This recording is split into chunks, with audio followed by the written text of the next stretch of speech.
A ideia corrente é que todo psicótico é infantil, né?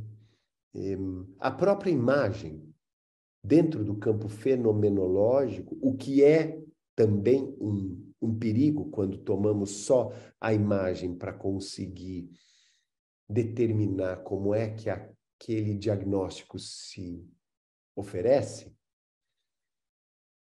Mas a primeira coisa que fica é essa: eu estou falando com uma criança. Parece uma criança grande. Alguém que não chegou na fase adulta. Alguém que fica aí no meio desse caminho. Alguém que não se desenvolveu. Alguém que, por não ter conseguido se desenvolver, se agarra patogenamente à infância. Por um lado, isso é verdade.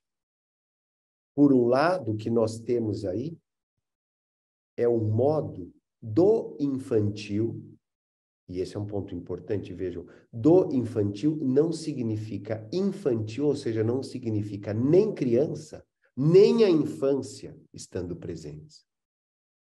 Mas é um modo do infantil encontrar uma manifestação porque não teve a possibilidade de uma maturação. O que, de novo, vou insistir, não faz desse sujeito adulto nem uma criança, nem alguém que está situado na infância. Mas, obviamente, alguém que se agarra de um modo patógeno a essa condição. E alguém que tenha que se agarrar de um modo patógeno a essa condição é alguém que, desde isso que nós entendemos como a saída da família, ou seja, o lugar do Édipo, ele não chegou até lá. Alguém que não chega no Édipo é alguém que não conseguiu atravessar o que a gente vai chamar de uma função do pai. Algo ali fica... Como é que a gente pode chamar isso? Algo ali fica impedido. É algo que o mantém fora de um campo de estabilização de um imaginário social, onde ele fica preso naquilo que a gente chama de uma função da mãe. Da mãe, que muitas vezes a gente confunde com materno. Então, na fantasia geral dos tratamentos, é uma criança que se agarra patogenamente às funções maternas porque não conseguiu chegar ao pai. Se a gente olhar de uma forma bem rasa, isso não está errado.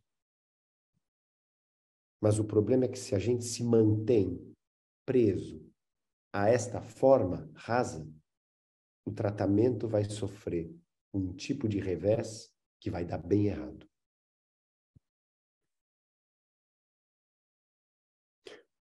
O correlato, ou seja, para onde converge essa infantilização? Essa infantilização nos fala de um ego frágil, né? Ou seja, de um ego imaturo, de um ego que teve problemas no seu desenvolvimento e na sua evolução.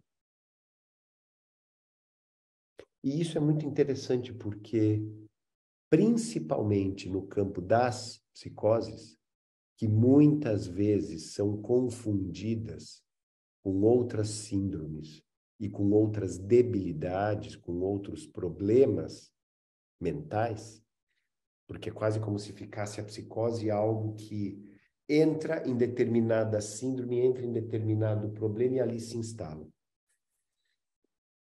Mas eu digo que essa questão de um ego frágil, ela traz um componente muito interessante porque também muito associado socialmente a algo que, inclusive, o cinema e a literatura fizeram bastante menção, nós encontramos em muitos desses sujeitos um desenvolvimento de habilidades específicas impressionante. Então, muitos deles são historiadores, são linguistas, são matemáticos, são médicos, são físicos. Raros são psicólogos ou psicanalistas. Parece que tem aí um impedimento transferencial. Mas tem também. Mas é alguém que tem habilidade específica. Mas esse ego frágil não permite que esse sujeito tenha aquilo que a gente compreende como inteligência. Porque a inteligência é aquilo que nos permite ter uma relação de amplitude cultural, civilizatória com o outro. E esses sujeitos se encontram, muitas vezes, impedidos justamente desse processo. Sabem resolver problemas impressionantes, mas não vão no mercado sozinhos. Vocês lembram, porque essa é uma história bem famosa, do John Nash. O John Nash é o protagonista... Como é o nome do filme? Uma mente brilhante? Uma mente brilhante, exatamente. Uma mente brilhante. Uma mente brilhante é a história hollywoodiana, bem hollywoodiana, aliás, de um contador, ele era um contabilista, que ganhou o prêmio Nobel de Contabilidade. Era um sujeito bárbaro. Se vocês pararem para pensar, um sujeito que tem, e que o filme mostra e desenvolve muito bem as teorias de contabilidade que o John Nash desenvolvia. O problema é que o John Nash não ia para lugar nenhum se a esposa não fosse junto.